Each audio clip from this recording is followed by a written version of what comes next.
everybody, welcome to another edition of Toddster's Magical Mystery Review. I'm your host Toddster, and today we're going to take a look at Paul McCartney and Wings' Back to the Egg. Yes, came out June 6th, 1979 on Parlophone Records.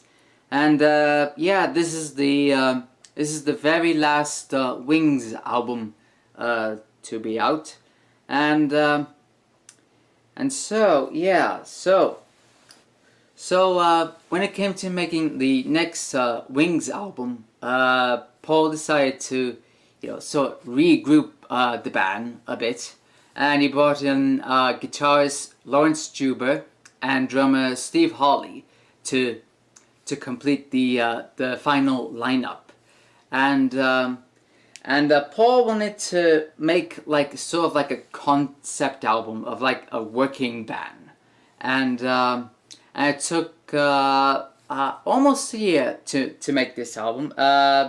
He made it in his little home studio in Scotland, and then they recorded in some castle in Kent, and then Abbey Road Studio, and then they also recorded in at Paul's MPL office, which he had a little studio, which is like an exact replica of the number 2 Abbey Road Studio, which he called the Replica. And yeah, and well, this album is it's a very interesting album. And and when it came to producing it, Paul brought in Chris Thomas, who by then was a very established producer. He was producing the Sex Pistols and the Pretenders around this time. So to give it a punk new wave edge to this album. So yeah, let's take a look at the songs, shall we? So we start off with a little funky instrumental called Reception, and it's sort of had a bunch of radio channels going on at once, and it's just only a minute of it, so nothing special. And then we kick in with Getting Closer. Yes, yeah, it's a pretty good little rocker.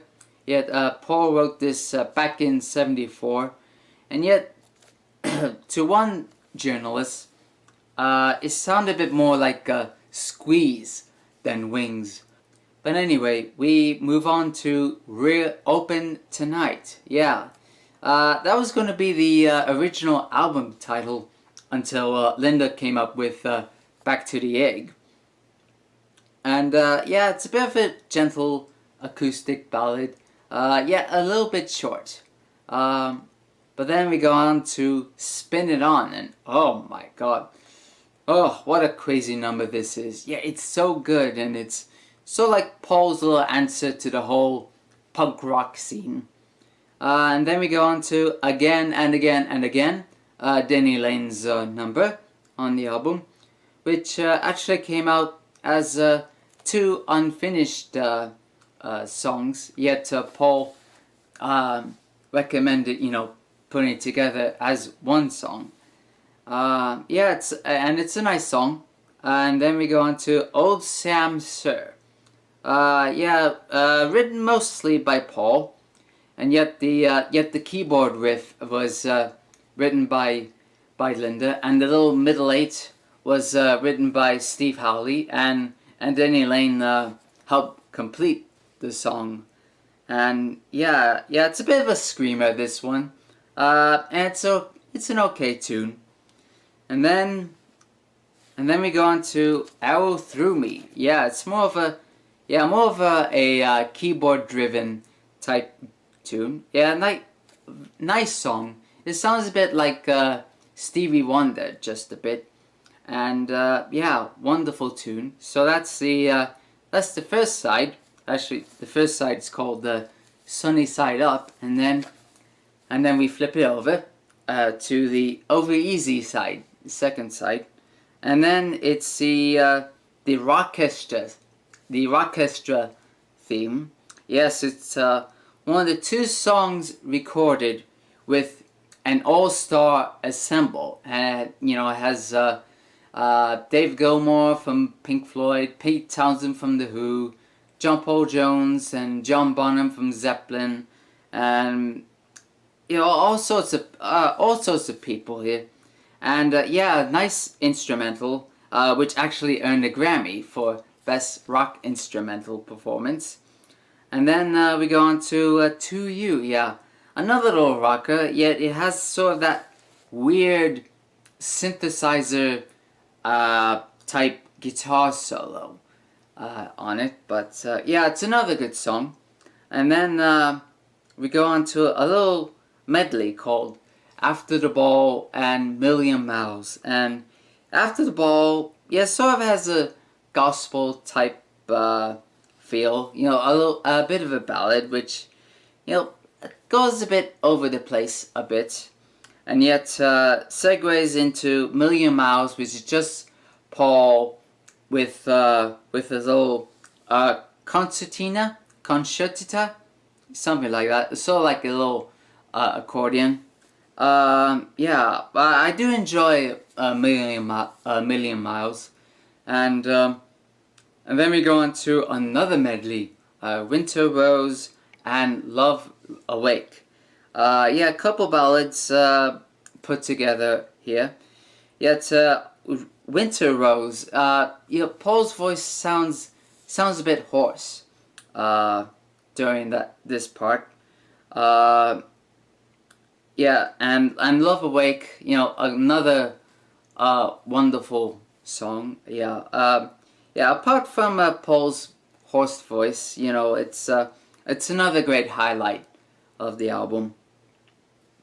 And then we go on to the broadcast, which is a little instrumental with the guy who actually owned the castle where they were recording in Kent, reading a couple books,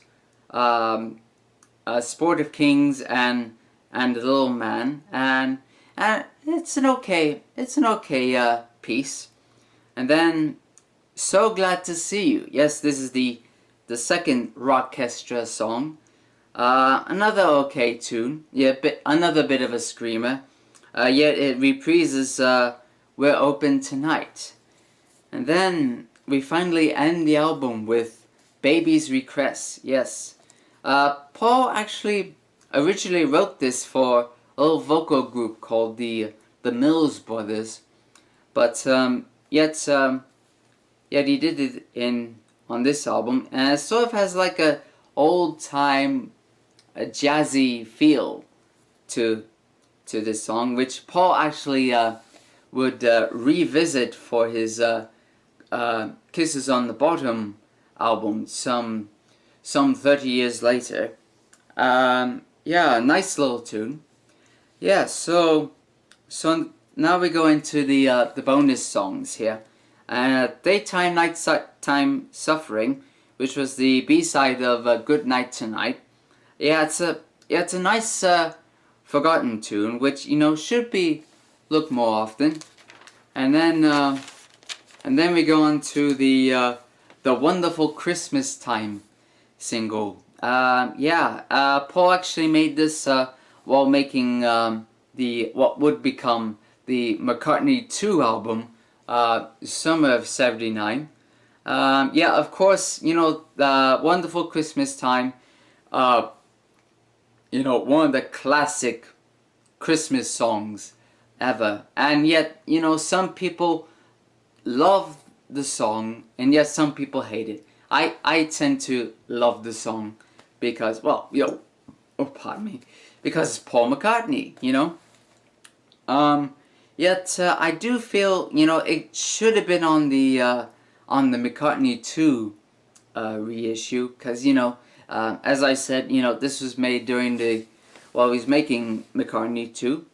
And then we go on to its B-side, Rudolph the Red-Nosed Reggae. Yeah, sort of like a simple take of Rudolph with a little reggae beats, which actually was recorded back in '76, when it's an okay version. then we go on to the an iTunes bonus song. It's the long version of Good Night Tonight. Yes, this clocks in 7 minutes, and yet contains an extra verse, and was actually came out in a 12-inch single. And yeah, a nice alternate version to this to the song. And yeah, so that's the album. So what to say? Well, it's an okay effort.